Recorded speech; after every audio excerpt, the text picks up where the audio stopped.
Commissioner Belanger, why is registering to lobby important?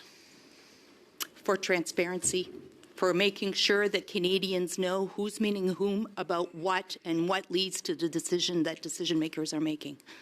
And why are your powers under the Act to investigate important? To ensure compliance, to ensure that there is transparency, to make sure that the requirements of the Act as set out currently are met.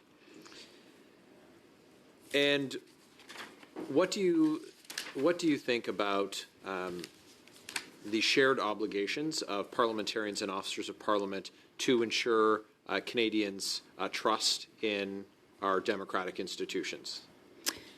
I believe we do have a very important role to play. In fact, I think agents of Parliament are almost guardians of values. Former Official Languages Commissioner had said that at one point, and I have always believed in that. I want to talk about, so I've written you some correspondence of late, October 24th, and before that on October the 3rd, both dealing with Mark Carney, an advisor to the Prime Minister, and I want to lay out a bit of why that correspondence was necessary, and then I have a couple questions for you.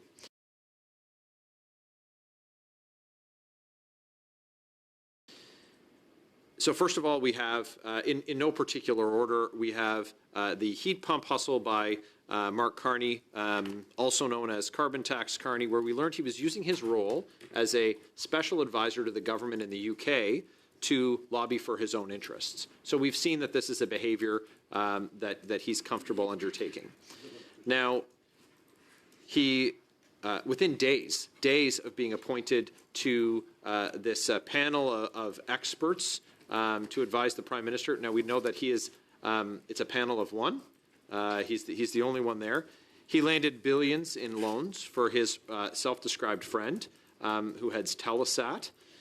And this was announced as a way to connect Canadians, but we've learned recently that, that there are no requirements for a certain number of Canadians to be connected for those billions. We know that he sits on the board at Stripe, and so the government was convinced to have credit card companies cap their fees, but Stripe, where he stands to benefit from his interests, isn't passing those savings on. So they're benefiting from that as well. And we know that his investment firm holds the second largest mortgage insurer in the country, which will directly benefit from the announcement that again came days after his appointment to these changes will allow for longer amortization periods, meaning that Canadians will pay more interest for longer, benefiting his interests again. So I've written you a couple of letters, but Section 10.4. Could you just articulate what Section 10.4 of the Act allows you to do? It allows me to investigate if I have reason to believe that the investigation is necessary to ensure compliance. Okay. And you articulated that to me in our most recent correspondence and in past correspondence as well.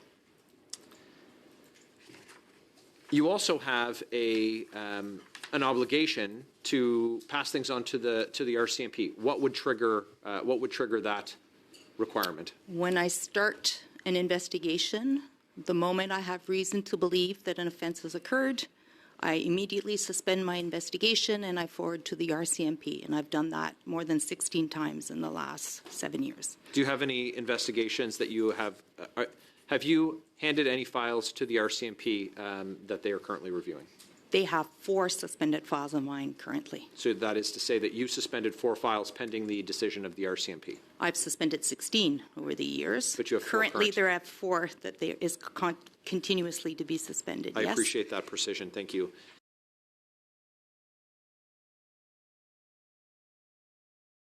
Are you able to, I want to circle back to that piece about Canadians' confidence in your role. Are you able to tell Canadians today, I referred to Mr. Mark Carney as carbon tax Carney, but he's quickly earning the moniker of conflict of interest Carney. Are you able to tell Canadians if you're currently investigating Mark Carney for potential violations under the Lobbying Act?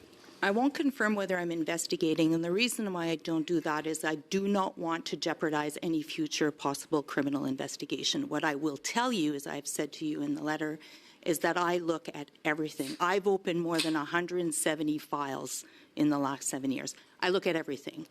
So I can tell you that I am reviewing the matter. I appreciate you advising us that you're reviewing the matter. Now, if you want to refer something to the RCMP, does the Minister of Justice, is he required to have any intervention or involvement?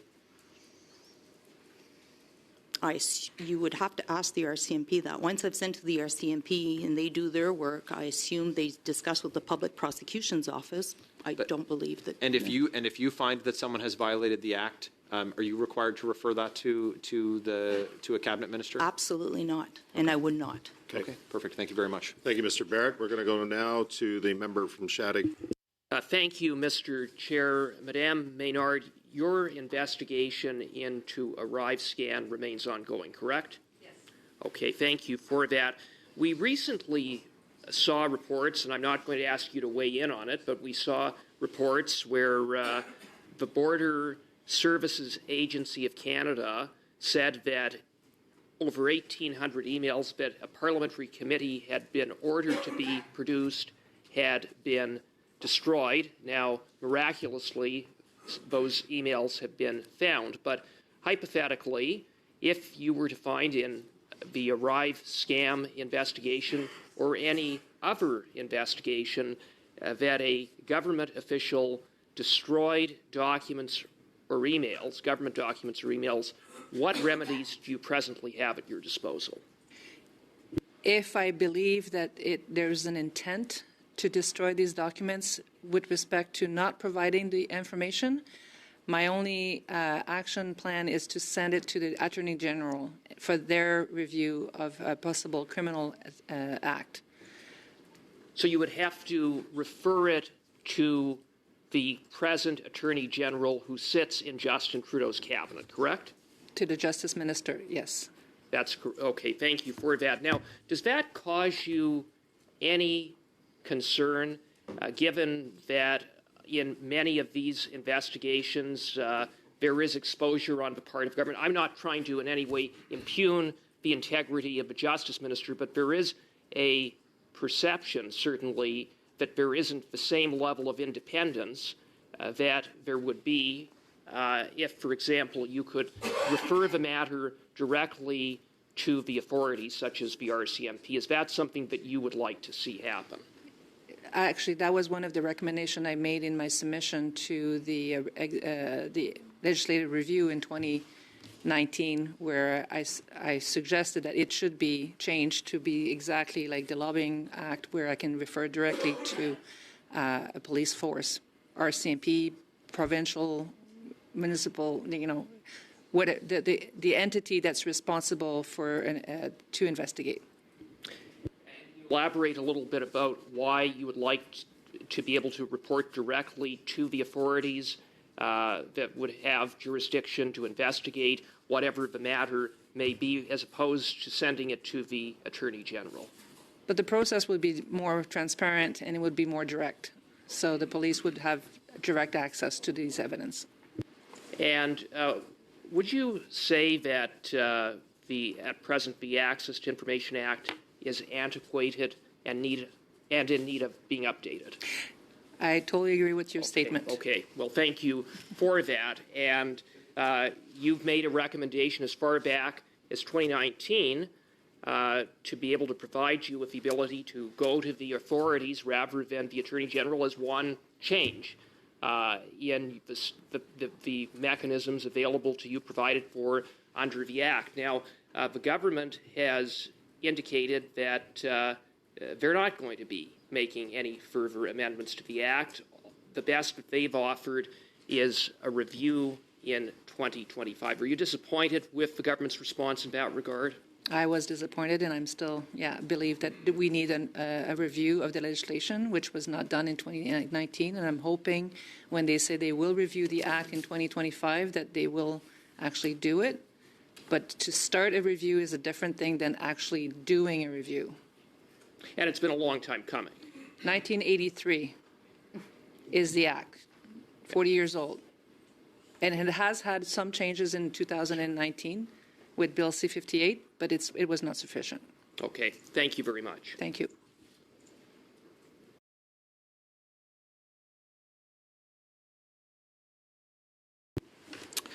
Thank you, Mr. Chair. I want to thank both of our witnesses for being here and for communicating in the professional and forthright way that you have. I'm going to go to first the lobbying commissioner.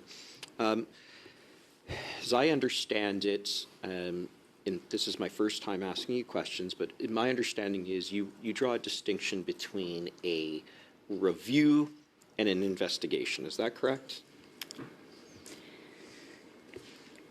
The review is part of an investigative process because if I start looking for information, it's an investigation. But do I need to pursue it to ensure compliance and start possibly issuing production orders and subpoenas, et cetera, which most of the time I don't have to do because people provide me with the information. But there is a lot of information out there that we obtain and that we start looking at, and very, very quickly we know that we're not going to pursue because there's nothing there. So it's really a process, and it's part and parcel of an investigation. Everything I do it under the section that your colleague has quoted. The reason I ask that is because, and I may have misheard you, so please correct me if I'm wrong, is that one of the issues that's been raised today is with respect to Mark Carney, and I believe you said that you are looking into it. Yes. I took that to mean you're reviewing it. Is that accurate? That means that I'm looking into it, and whether I'm in investigating stage of it, I will not confirm that. Of course. So, and that's why I asked whether there was a difference between looking at something versus an investigation, because I think you gave, 119 or 16, I think that was the number of investigations you had mentioned earlier? I've opened close to 170 files since I've been in office. I'm sorry. I would say close to 25 to 30 led to full-blown investigations. So would this 170 that you have looked into, would Mark Carney's case fit into that 170 but not into that 20 or 25 that resulted in full-blown investigations? I will only confirm that everything that I look into fits into that 170. When I start actually investigating, I don't confirm because I do not want to jeopardize possible criminal investigations. And I understand that. I'm just trying to see where we're at, because when we say I'm looking into something and then it's being done under the authority of legislation, yes. I think you can see. Now, what is the threshold for your looking into something, if you will? Well, I'll start by saying that I do look into everything. The moment that there are communications with any of you, public office holders, public servants, senators, that are not in our registry, I look into it.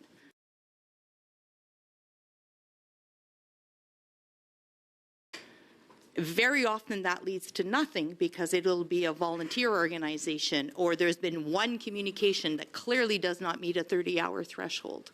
So, but I do look into everything. And then what I'll do is I'll communicate with public office holders to determine whether or not the amount of communication, how many communication occurred over a span of time. And once I get that information, if I have doubts now that we're into lobbying that was not registered, I trigger what we call the investigation, and then it proceeds from there. So when it comes to Mr. Carney, we have several what I would call discrete areas of interest that I'm interested in. One of them is the heat pump issue. I think my colleague, Mr. Barrett, called it the heat pump hustle, and I'm not going to attempt to steal his quote on that. We also have his involvement with Stripe. We have him issuing a fundraising email on behalf of the Liberal Party of Canada. We have his involvement with Brookfield, and Brookfield then looking for $10 billion of new investments. And then we have $2 billion contract to a company that whose CEO is close to Mr. Carney.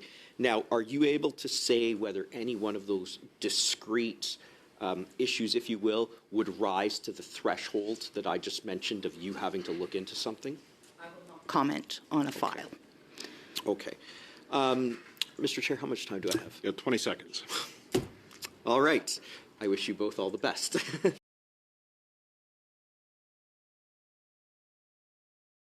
Well, thank you very much, Mr. Chair, and perhaps as a starting point to correct Mr. Fisher, Conservatives voted non-confidence in this rotten and corrupt government. That's right. We didn't vote against additional funding for the Commissioner. But Ms. Maynard, is it correct that your office sought $6 million in interim funding from this government in 2023? In 2023, we requested $3 million. And $6 million in 22? Since 2018, every year we asked for $3 million in temporary funding, and in 2020, it was permanent funding, which was given to us, and since then, we haven't received any funding additional to that. So you've been turned down by the government? I haven't received any responses. Okay, so I would submit that that is the equivalent of being turned down if you haven't received any response. Now, on a different note, the Public Accounts Committee has been seized with the Liberals' Green Slush Fund scandal. One of the issues that we have been probing, it was the appointment of conflict-ridden chair Annette Verschaeren.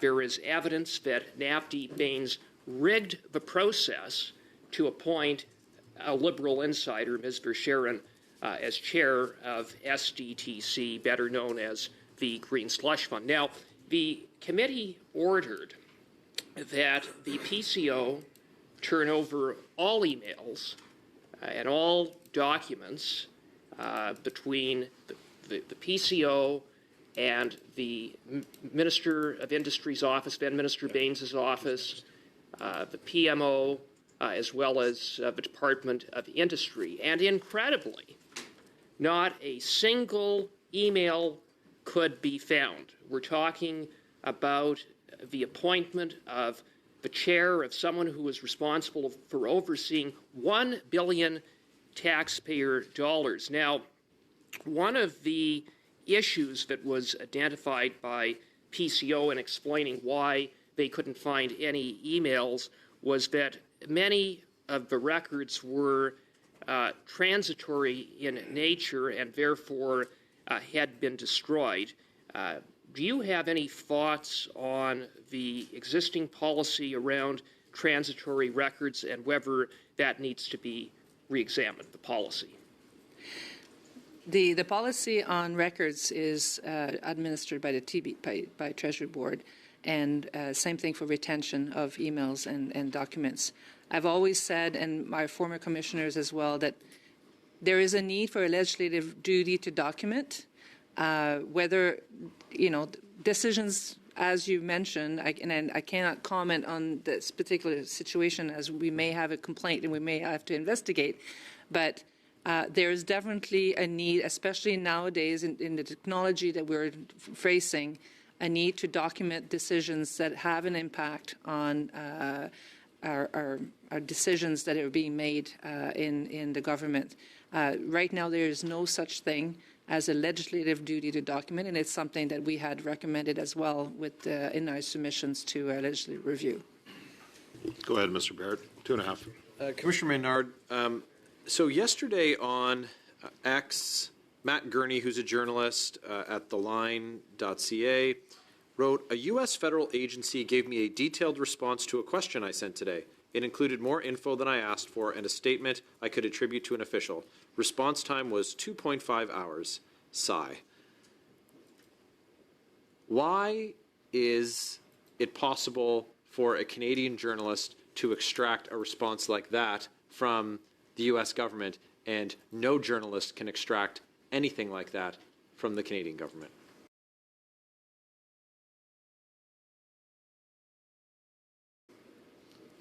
I cannot comment on that particular situation. I can tell you that some journalists are getting information quickly as well with this government, but there's also a lot of frustration when institutions are not responding within a quick response. And then there's a difference between a media request and an access to information request. I'm responsible for the access. There are ATIP'S in this country older than my children. They're 11, 10, 8, 6, and 4 years old, and there's ATIP'S older than each of them. Why?